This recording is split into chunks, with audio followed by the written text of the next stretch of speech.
नमस्कार, आप देख रहे हैं time India TV news. Petrol और डीजल के बढ़ते दाम, पब्लिक हो रही है परेशान।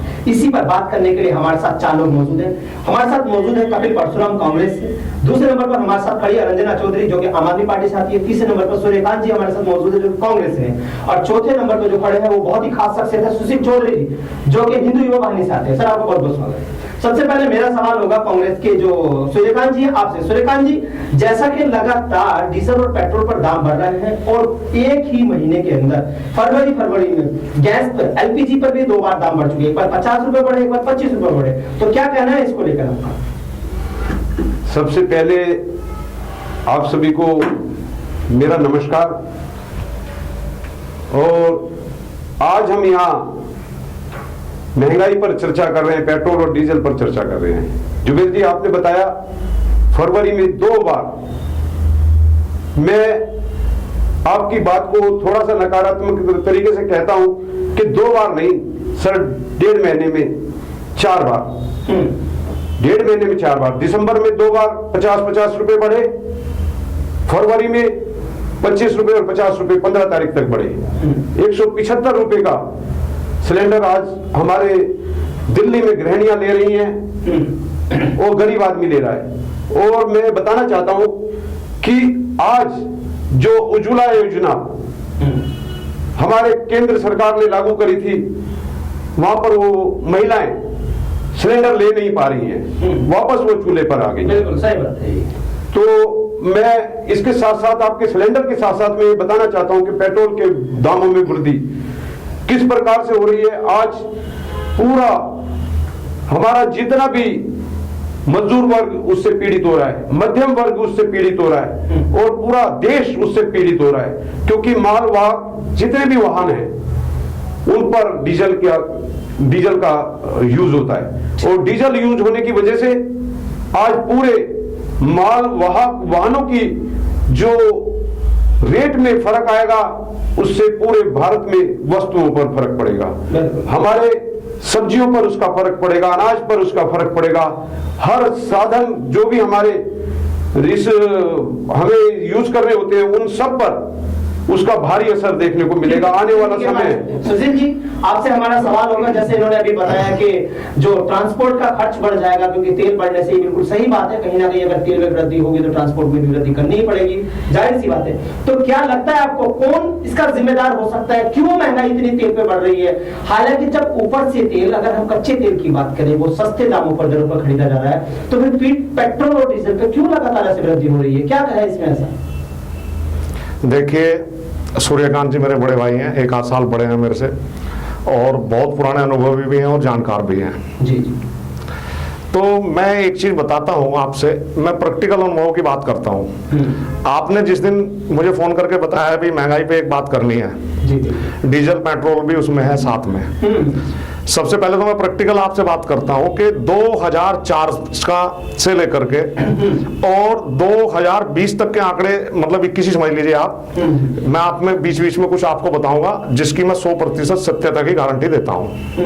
और वो भी इसलिए कि मेरा एक बहुत नजदीकी संबंध दिल्ली सरकार के साथ रहा, चूंकि मैंने कोई चीज रजिस्टर्ड कराई। मैंने एक व्हीकल खरीदा 2004 में, बजाज चेतक 4 स्ट्रोक। उस समय पेट्रोल का रेट 35 रुपए था।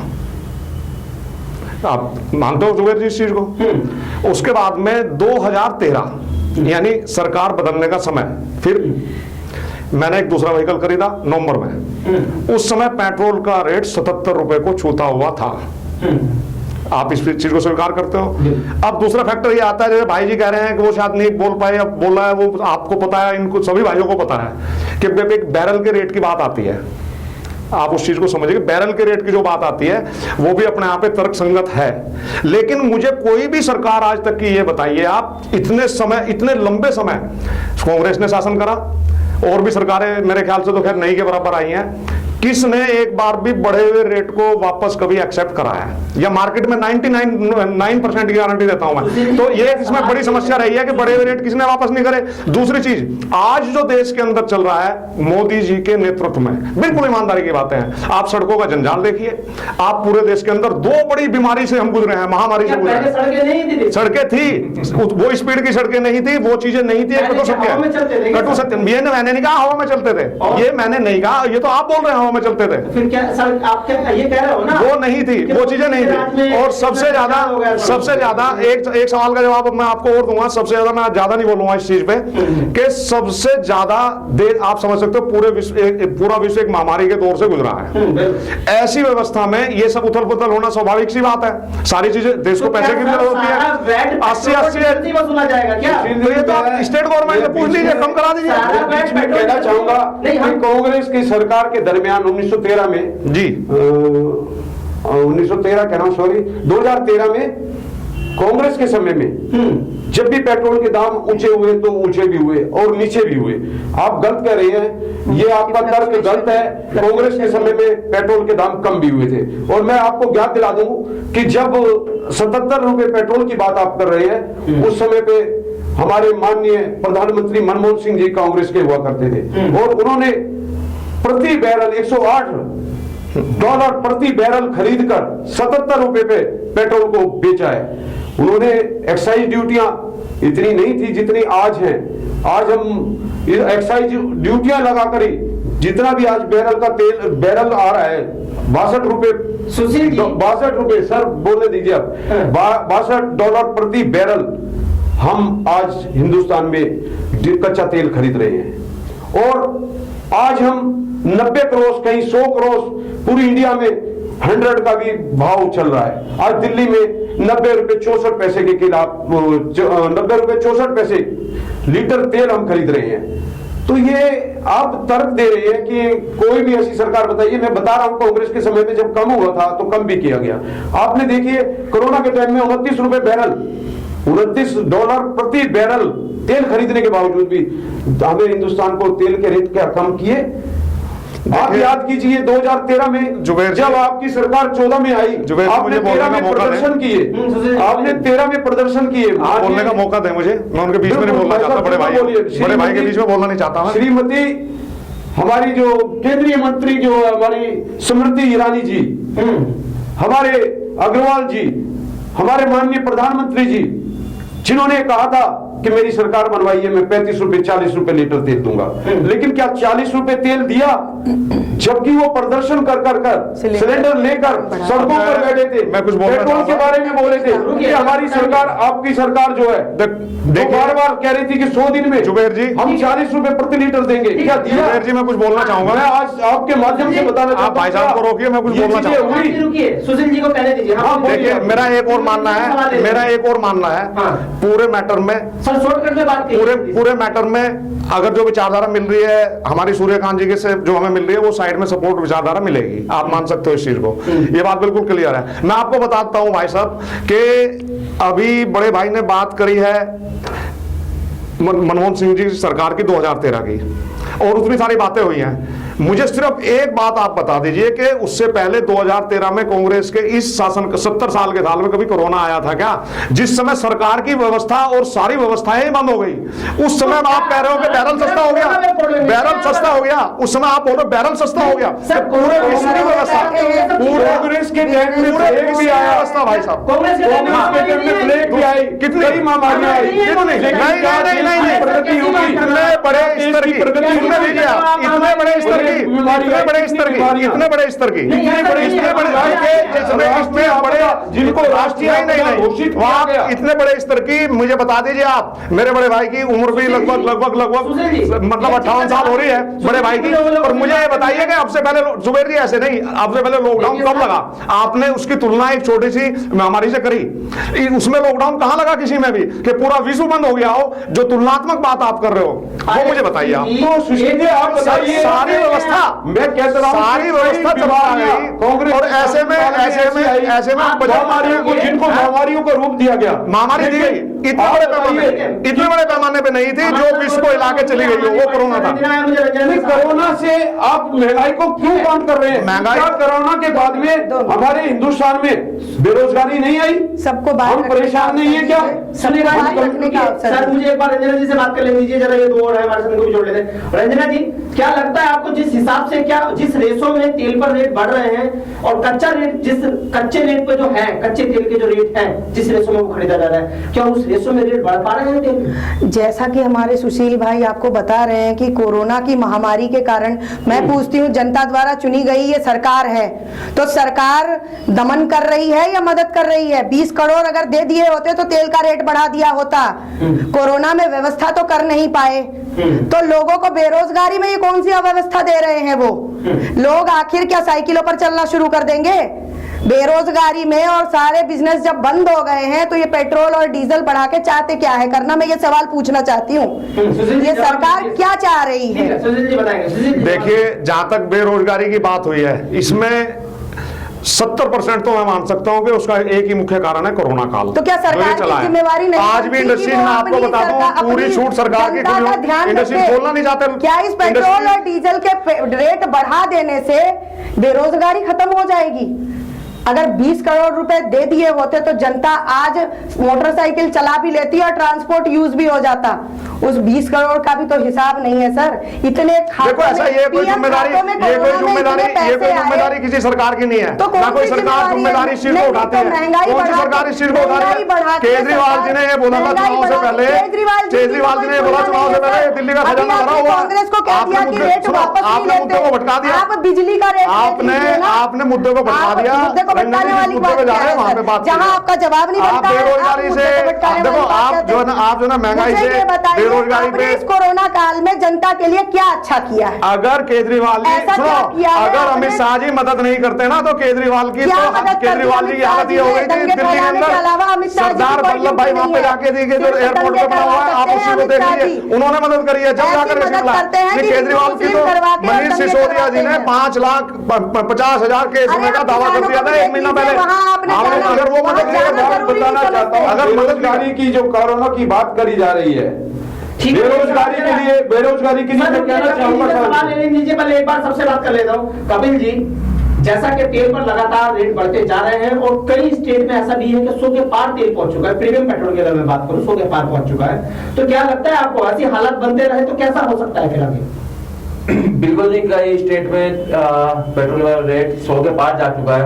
और देखो, मेरा मानना तो ये है, सरकार कोई भी हो, कांग्रेस हो या बीजेपी या आम आदमी पार्टी हो, सरकार कोई भी, गरीब जनता को ना, गरीब तबके को सरकार से मतलब नहीं होता, उसको मतलब होता है महंगाई से, अपने घर परिवार से। तो अब ये जो कोई भी हो, चाहे कोई कांग्रेस या बीजेपी हो, तो पैदाइश से कोई ठप्पा लेके तो पैदा हुआ नहीं, मैं कांग्रेस ही हूँ, मैं बीजेपी रहूंगा। जो सरकार जनता के हित में काम करेगी, जनता के लिए काम करेगी, लोग उसी सरकार को चुनेंगे। इस वक्त बीजेपी कार्यकर्ताओं की, बीजेपी वर्करों की उस हालत उस खरगोश की तरह है जो खड्डे में अपना मुंह छुपाकर उसको लगता है कि मुझको कोई नहीं देख रहा। इनसे कुछ भी बातें करवा लो, इनसे वैसे उल्टी सीधी बातें करनी आती है और उसी इंसान को समझाया जाता है जिसमें सोचने समझने की शक्ति हो, तर्क नहीं उनके लेकिन पास। समझना ही नहीं चाहते। आप ये बात बताइए, अब जो 100 रुपए पेट्रोल का रेट हो गया, इतना महंगा, आम जनता जो ये आप कैब करते हैं, टैक्सी करते हैं, तो जब ये करेंगे आप इसमें, तो जब पेट्रोल और डीजल के रेट बढ़ेंगे तो आपको फेयर किराया भी ज्यादा देना पड़ेगा। और ऐसी बात है, तो इससे सारी चीजें इफेक्टिव होती है इससे, अगर बिल्कुल, तो इससे सारा बोझ आया आम जनता के ऊपर। अब ये जो बीजेपी ने 100 रुपए पेट्रोल का रेट इतना बढ़ा दिया, महंगाई, आप एक बात बताइए, क्या ये कोरोना में बढ़ाना था? पहले तो बीएसएल बेचा, एयरपोर्ट बेचा, और अब इसके बाद ये महंगाई इतनी कर दी। तो और अगर आपको याद दिला दूं, जो ये स्मृति ईरानी थी और राजनाथ सिंह थे और ये लाल कृष्ण आडवाणी थे, इन्होंने झोला पहनकर धरना दिया था महंगाई के खिलाफ जब कांग्रेस की सरकार थी, और ईरानी मनमोहन सिंह जी को चूड़ियां भेजने को बोला था। तो क्या ईरानी जी से मैं पूछना चाहता हूं, क्या उनमें दम है? महंगाई इतनी बढ़ चुकी है, मुंह छुपा कर बैठे। और ये जो 3 कृषि बिल आए थे, जितने भी कोई कोरोना वरोना नहीं है। कोरोना होगा तो किसान, लाखों किसान बैठे, उनके कोरोना क्यों नहीं हुआ? कोरोना की आड़ में देश को खोखला किया जा रहा है। आप समझो इस बात को, पार्टी वार्टी से बाहर निकलो और उस सरकार को चुनो। सरकार कोई भी हो जो जनता के हित के लिए काम करेगी, जो जनता को उसकी महंगाई से राहत दिलाएगी। देखिए कोरोना को बोल रहे हैं, एक कोरोना के लिए आपने बोला है, आपको बता दूं। ठीक है, हम आने जाएंगे सीधा सुशील जी के पास। सुशील जी, जैसा कि आरोप प्रत्यारोपों का सिलसिला तो चलता रहता है, लेकिन यह सवाल ये है जो गरीब जनता है, चाहे क्योंकि जो महंगाई का दंश झेलती है वो गरीब जनता ही झेलती है, क्योंकि एक आदमी है जिसके पास पैसा है अफोर्ड करने के लिए, लेकिन क्या जो आदमी गरीब तबके से आता है वो अफोर्ड कर सकता है? सवाल ये है यहाँ। और सवाल उससे ही बड़ा ये है कि जिनको उज्ज्वला के तहत गैस दिए गए थे आज उनके गैस भरे जा रहे हैं। सुशील जी, देखिए एक चीज मैं आपसे बताता हूं, पहले उज्ज्वला की बात आपसे मैं करता हूं कि उज्ज्वला के मामले में मैं पहले ही कह चुका हूं कि जिस समय संकट काल होता है उस समय बहुत सारी चीजें स्थगित हो जाती हैं, रुक जाती हैं बहुत सारी चीजें। अब घर में मान लिया आपत्ति आ गई, कोई आपत्ति काल आया तो उस समय बहुत सारी चीजें रोक दी जाती है, सारी व्यवस्था में पैसा खर्च होता है। जैसे मनमोहन सिंह जी ने, डॉक्टर मनमोहन सिंह जी ने जो उस समय के प्रधानमंत्री थे, ये बोला था भाई पैसे पेड़ पे नहीं लगते, क्या नहीं बोला था उन्होंने? नहीं तो ये गलत बोल रहे हैं, बोला था भाई, आप इस चीज को सुनना नहीं चाहते, इसमें मैं विरोध दर्ज करता हूं। हाँ ठीक है, आपका विरोध है, चलो ठीक है, ये भी मैं मान लेता हूँ उन्होंने नहीं बोला, सूर्यकांत जी को अच्छा नहीं लग रहा तो मैं इस चीज को वापस ले रहा हूँ कि नहीं बोला उन्होंने, बाली पूरा देश जानता है जो बोला है। अच्छा, तो एक चीज मुझे बताइए कि ऐसी स्थिति में इस तरह की बातें करना और रेसो जिसको आप कह रहे हो, और गरीब आदमी की जिसकी आप बात कर रहे हो कि गरीब आदमी इससे दुखी हो गया है, अभी तक तो मुझे कोई ऐसी व्यवस्था दिखाई नहीं दी है जिसपे आपने हल्ला मचा रखा है। मैं अभी रास्ते से निकल के आ रहा था, 10 रुपए किलो आलू और जो जरूरत की चीजें हैं सारी, जरूरत की प्याज 50 उसी रेट, प्याज 30 रुपए, आज भी 30 रुपए सीजन में महंगाई है, 30 रुपए महंगाई पेट्रोल डीजल पे चलो 30 मैंने पहले भी आपको ये पहले भी ये चीज बताई है कि 38 रुपए कितने साल में बढ़े, और क्या 2 रुपए साल, 40 रुपए, क्या 2 रुपए साल हुआ है, क्या 2 रुपए साल जो खाने का हमारा खाद्य तेल है वो 40 रुपए, क्या 2 रुपए साल, 2 रुपए साल हम मिलने से थोड़ा असर पड़ रहा है सुशील जी, 2 रुपए साल नहीं दे सकते हम नहीं दे सकते, देश को नहीं दे सकते हम ऐसे समय में, ऐसे समय में देश को नहीं दे सकते। हमें देश को देना चाहिए। सोलंकी जी मिनिस्टर, जो बीजेपी के मिनिस्टर है सोलंकी जी, जिन्होंने कल स्टेटमेंट दी थी, आपने वो भाषा दी, आपने वो भाषा का यूज किया कि कोई फर्क नहीं पड़ रहा, कोई फर्क नहीं पड़ रहा, फर्क नहीं पड़ रहा। सब वहन कर लेंगे। 2013 के मैंने रेट बताए, मैं आपको बता 2013 के मैं रेट बता रहा हूँ आपके सामने, हमने भी रखा, किस रेट 108 रुपए बैरल, 108 रुपए आम जनता बैरल कांग्रेस ने 80,000 करोड़ का बजट, 80,000 करोड़ का बजट, 2 बजट कोरोना काल के अंदर खरीद रही है भारतीय जनता पार्टी। और आप क्या, और टैक्सों में आपने टैक्सों में मार रखा है जनता को, आप टैक्स कम कीजिए ना। आपने कहा था ना, जो तेल आज की डेट में हिंदुस्तान को 40 रुपए लीटर मिलना चाहिए वो 90 पार जा रहा है, 100 रुपए पार जा रहा है। आज बात कर रहे हैं कोरोना के लिए, कोरोना को एक वो तो पहले से नहीं किया, 2013 में क्यों जाते बेरोजगारी की आज तक कांग्रेस सरकार ने क्यों किया है? जो रेट किसी ने नहीं किया आज तक। और जीएसटी की वजह से मध्यम हमारे व्यापारी खत्म हो गए, आत्महत्या उद्योग धंधे बंद हो गए, इस वजह से जो है बेरोजगार आज बेरोजगारी है, कोरोना की वजह से बेरोजगारी नहीं है। मैं सोच रहा हूँ अलग चुप हो जा भाई जी, तो तभी जवाब कट रहा है बहुत ज्यादा। मुझे एक आखिरी सवाल ये करना है सुशील जी, क्या जैसे हर चीजों के लगभग जीएसटी के दायरे में है, क्या तेल को जीएसटी के दायरे में नहीं लाया जा सकता क्या? देखिए जीएसटी भी का सब्जेक्ट भी आज से नहीं है, पहले से है। जीएसटी का सब्जेक्ट भी, ये भी चीज कांग्रेस ही लेकर के आई थी, कांग्रेस ये भी चीज कांग्रेस लेकर के आई थी, लीटर लिया जाता था, वो सरकारी 30 रुपए 32-33 रुपए लीटर, वो सरकारी डिसीजन, सरकार केंद्र सरकार ले रही है, वो सरकारी डिसीजन, शर्म की बात है, वो बड़ी शर्म की बात है। 33 रुपए लीटर, जब हमारी राज्य सरकार 16 रुपए, देश चले कहां से? कहां से सरकार जो ले रही है, कहां से चले? मुझे एक चीज बताइए, बहुत सारी चीजें हैं, आप देखिए बहुत सारी चीजें हैं, बहुत सारी चीजें हैं, 30 रुपए, मैं कह रहा हूँ बहुत सारी चीजें हैं।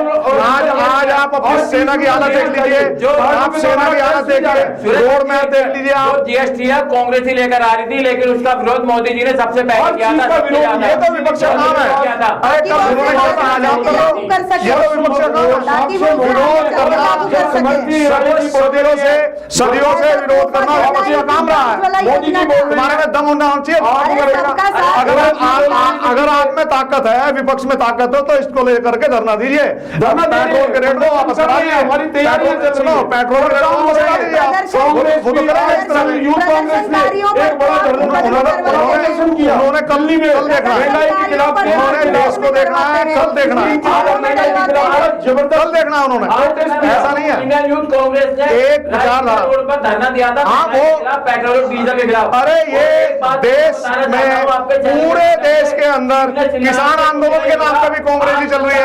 उन्होंने राहुल गांधी जी को आगे लेकर के आना है, जिसमें योग्यता है नहीं, बिल्कुल उनको अपनी जमीन तलाश रहे हैं, किसान को जमीन ढूंढ रहे हैं, जमीन ढूंढ रहे हैं अपनी सारी। इससे ज्यादा कुछ नहीं है उसमें। वो अपनी राजनीति में लगे हुए हैं। अब जनता अपना हक तय करेगी। ऐसा कहीं कुछ नहीं है, कहीं भी कुछ नहीं है। विरोध की जो बात कर रहे हैं वो निर्णय नहीं लिया किसानों ने पंजाब में। किसान भी समझ रहे हैं कि पेट्रोल डीजल का रेट क्यों अभी तो हरियाणा में भी देंगे, आप पंजाब की बात क्यों करते हो? अभी तो हरियाणा में भी देंगे। मैं खुद बता रहा हूँ आपसे, मैं खुद बता रहा हूँ क्या विचारधारा वहाँ पे चल रही है, क्या चीजें वहाँ पे हैं। ये सारी चीज सबके सामने है। पूरी जनता इनके खिलाफ है। डीजल से कम है, ये पहली बार ऐसा हुआ है कि डीजल का रेट ज्यादा है, पेट्रोल का कम है। ये भी जनता, भारत के इतिहास में हुआ है। इनके खिलाफ है। जनता कहाँ खिलाफ है? कांग्रेसी कार्यकर्ता वो फुदक रहे हैं सारे। ये जगह जगह आम आदमी पार्टी ने फुदक के देखा। आम आदमी पार्टी ने जाके देखा वहाँ पे पंजाब के अंदर, उसे जवाब मिल गया वो बात का। पंजाब में वो बात मिली आम आदमी को, बता दीजिए सबको जवाब दे दिया। सबको जवाब दिया उसको। आम आदमी पार्टी को राजनीति करना है अपनी। इससे ज्यादा कुछ नहीं, इससे ज्यादा कुछ नहीं। मैं बोला था राम बाबा रामदेव ने कि जब बीजेपी की सरकार आएगी 50 रुपए लीटर पेट्रोल मिलेगा। अरे कोरोना तो नहीं आया था, कोरोना तो नहीं आया था, अब तो महामारी आई है। मैं कहता हूँ महामारी के समय में ऐसी स्थिति से देश गुजर रहा है, उसका नाजायज फायदा उठा रहे हैं, गलत फायदा उठाने की कोशिश करी जा रही है। 2014 से लेकर बिल्कुल गलत फायदा उठा रहे हैं।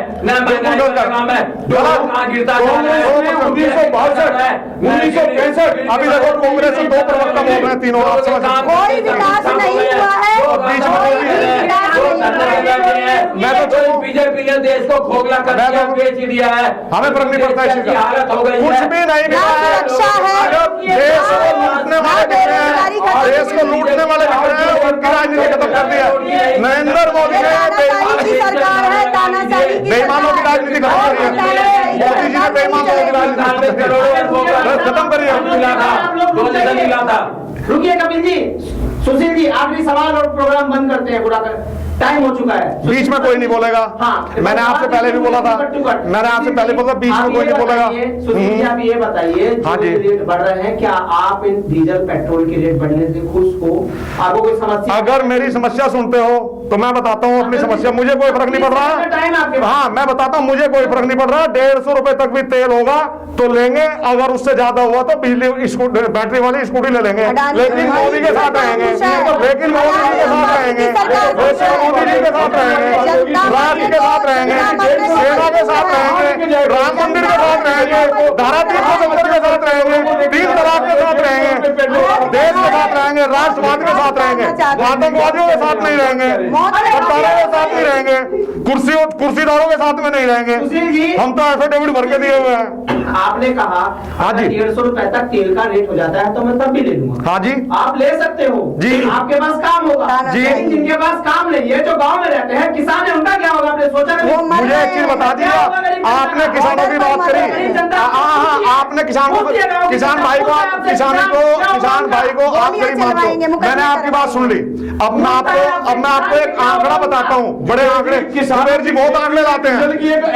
2,96,000 किसानों में, 2,96,000 किसानों ने 2004 से लेकर के 2014 तक हत्या करी मोदी की जी की सरकार से पहले। और वही आंकड़ा आप 6 साल में देख लीजिए, जिसमें किसकी आते हो भाई साहब, कितने किसानों ने आत्महत्या की, हमेशा इतने लोग मारे गए उसमें। सरकार ने क्या किया? कांग्रेस ने जो कुछ बनाया आज वो बिकने लग रहा है। क्यों? कहाँ बिका है? सब बिकने लगा, सब वही है, सब वही है। झूठ बुला रहे हैं, झूठ बुला रहे हैं, झूठ। निगम में अपने अपने एजेंटों को सरकारी तंत्र पे बैठाने वाले लोग थे, सरकारी तंत्र पे बैठाने वाले अपने एजेंटों को लोग थे। अब एजेंटों में देश का नवीनीकरण हो रहा है, देश का नवीनीकरण हो रहा है। अब तो आप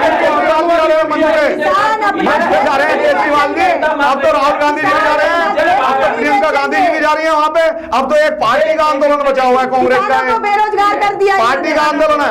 नहीं, आंदोलन जीवी तो आपके प्रधानमंत्री जी कह रहे हैं, पार्टी का आंदोलन भाई साहब, ऐसा नहीं है, ऐसा नहीं है। पहले 93 के आप बिल्कुल सही बोला उन्होंने, आंदोलन नहीं है।